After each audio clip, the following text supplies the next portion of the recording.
নবীজি সাল্লাল্লাহু আলাইহি ওয়াসাল্লামের এই ঘটনাটি পড়ার পর আপনি নিজের অজান্তেই হেসে ফেলবেন।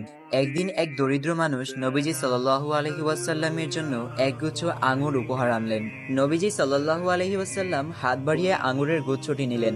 তারপর মানুষটির সামনে তিনি আঙুরের গুচ্ছ থেকে একটা আঙুর ছিঁড়ে নিজের মুখে নিলেন এবং আঙুরে কামড় দেওয়ার পর তিনি খুশি হয়ে হেসে উঠলেন। এরপর হাসি মুখে দরিদ্র মানুষটির সাথে গল্প করতে করতে একটা একটা করে নবীজি সাল্লাল্লাহু আলাইহি ওয়াসাল্লাম সবকটা আঙুর খেয়ে ফেললেন।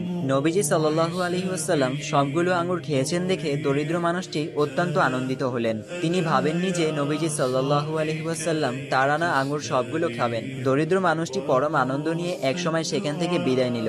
দরিদ্র মানুষটি চলে যাওয়ার পর ওখানে উপস্থিত সাহাবীদের একজন সাহাবী নবীজি সাল্লাল্লাহু আলাইহি ওয়াসাল্লামকে বিস্মিত হয়ে করে জিজ্ঞাসা করলেন, ইয়া রাসূলুল্লাহ, আপনার কাছে কেউ কোনো উপহার আনলে আপনি তা অবশ্যই সবার মাঝে ভাগ করে দেন, কিন্তু আজ আপনি উপহার পাওয়া আঙ্গুরের গুচ্ছ থেকে একটা আঙুরও দিলেন না, সব কয়টা আপনি খেলেন, এমন তো কখনো হয় না। সাহাবীদের কথা শুনে নবীজি সাল্লাল্লাহু আলাইহি ওয়াসাল্লাম হাসলেন। এরপর জবাবে তিনি যা বললেন তা অসাধারণ শিক্ষণীয়।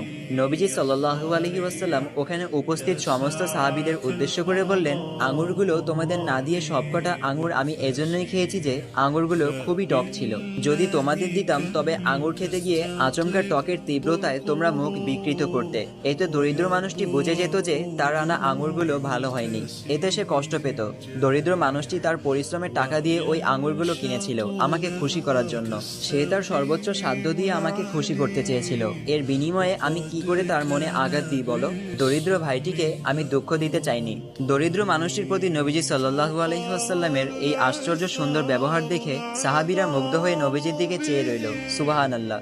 আল্লাহ পাকের প্রতি কোটি কোটি শুকরিয়া যে আমাদের এমন একজন নবীর উম্মত করেছেন। আমিন।